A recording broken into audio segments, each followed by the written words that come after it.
बिछ गए सियासी विसार, खेला जा रहा है सियासी खेल, जारी है वार पलटवार। शह और मात के खेल में बनाई जा रही है रणनीति। कौन पड़ेगा किस पर भारी, ये कभी भी सिर्फ हस्तक्षेप.com पर अमलेंदु उपाध्याय के साथ। धार्मिक स्वातंत्र्य कहाँ खड़ा है भारत? डॉक्टर राम पुनियानी।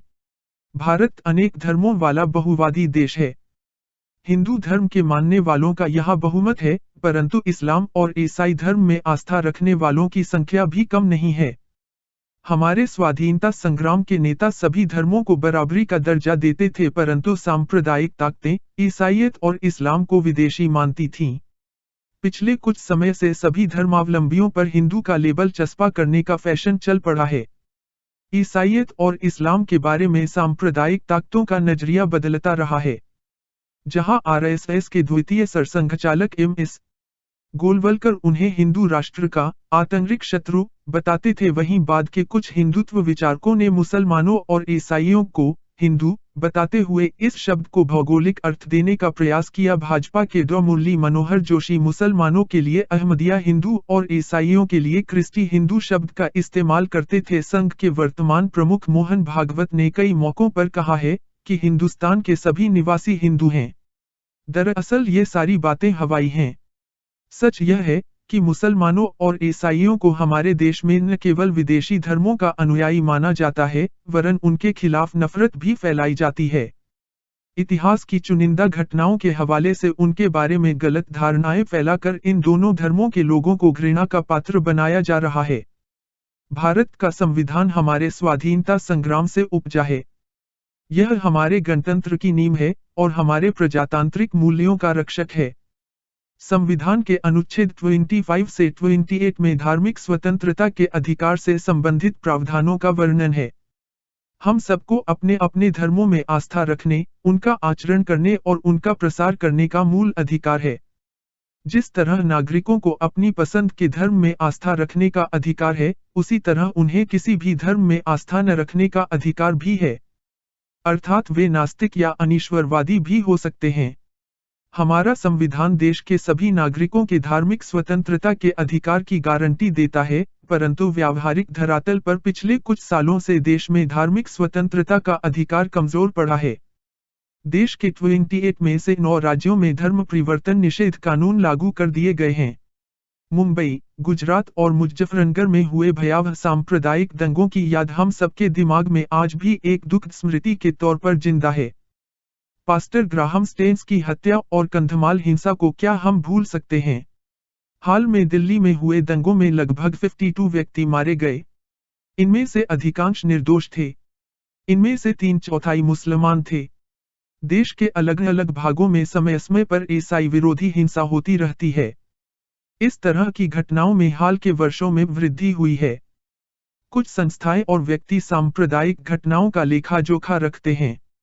मुंबई स्थित centre for study of society and secularism प्रत्येक वर्ष होने वाली सांप्रदायिक हिंसा का विश्लेषणात्मक अध्ययन प्रकाशित करता है। अलायंस डिफेंडिंग फ्रीडम जैसे कुछ अन्य संगठन भी धार्मिक स्वातंत्र्य के अधिकार के उल्लंघन की घटनाओं को हमारे ध्यान में लाने का अहम कर्तव्य निभाते हैं। कई अन्य संगठन, समूह और व्यक्ति भी यह काम कर रहे हैं, परंतु उनके बारे में लोगों को अधिक जानकारी नहीं है। हाल में अमेरिकी विदेश विभाग ने भारत में मानवाधिकारों की स्थिति पर एक रिपोर्ट सार्वजनिक की है। इस रिपोर्ट के मुख्य निष्कर्षों की चर्चा करने से पहले मैं यह स्पष्ट कर देना चाहता हूं कि अमेरिका सहित दुनिया के अनेक देशों के विभिन्न संगठन इस तरह की रिपोर्टें प्रकाशित करते रहते हैं, परंतु इन देशों की सरकारों की नीतियों पर इनका कोई प्रभाव नहीं पड़ता। यद्यपि अमेरिका के कई राष्ट्रपति अलग अलग मौकों पर दुनिया के इस या उस भाग में मानवाधिकारों के उल्लंघन पर चिंता व्यक्त करते रहे हैं, परंतु यह मानना गलत होगा कि अमेरिका की विदेश नीति के निर्धारण में इस मुद्दे की कोई भूमिका होती है।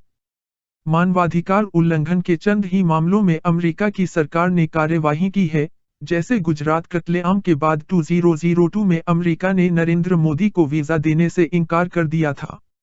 परंतु अधिकांश मामलों में किसी देश के प्रति अमेरिका के रुख का निर्धारण इससे नहीं होता कि वहां मानवाधिकारों या धार्मिक स्वातंत्र्य की स्थिति कैसी है, बल्कि अमेरिका स्वयं मानवाधिकारों का मखौल बनाता आया है। अबू गरीब और ग्वांतनामो बे जेल इसके ज्वलंत उदाहरण हैं।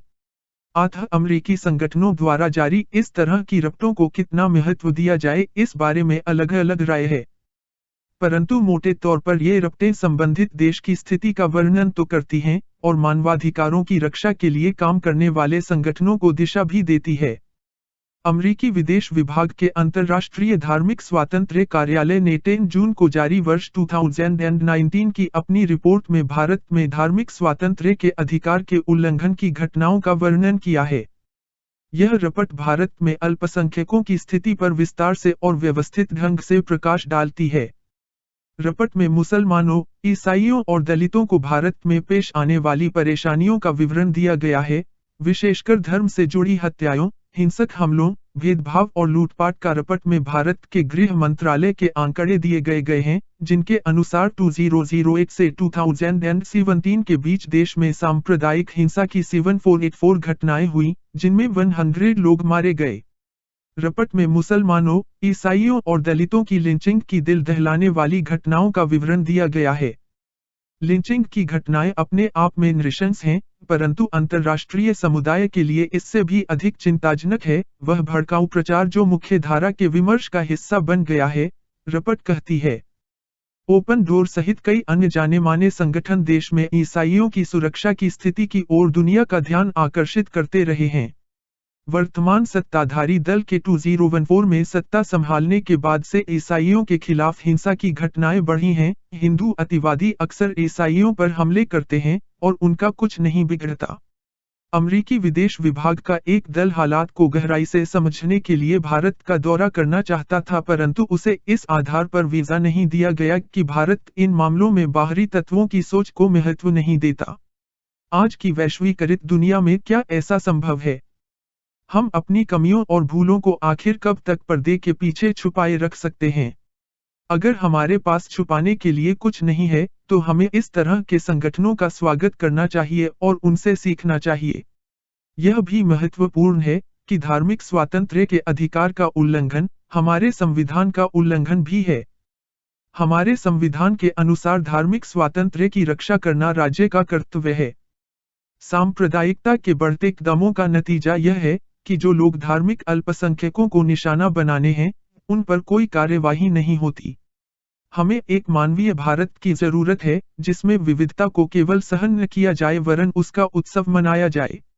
यही विविधता एक समय हमारे देश के स्वाधीनता संग्राम की सबसे बड़ी ताकत थी। हिंदी रूपांतरण अमरीश हरदेनिया, लेखक IIT मुंबई में पढ़ाते थे और सन 2007 के नेशनल कम्युनल हार्मोनी अवार्ड से सम्मानित हैं। हस्तक्षेप.com पर प्रोफेसर राम पुनियानी का आलेख। वीडियो शेयर करें, चैनल सब्सक्राइब करें और बेल आइकन भी दबाएं ताकि नया वीडियो अपलोड होते ही आप तक नोटिफिकेशन पहुंच सके।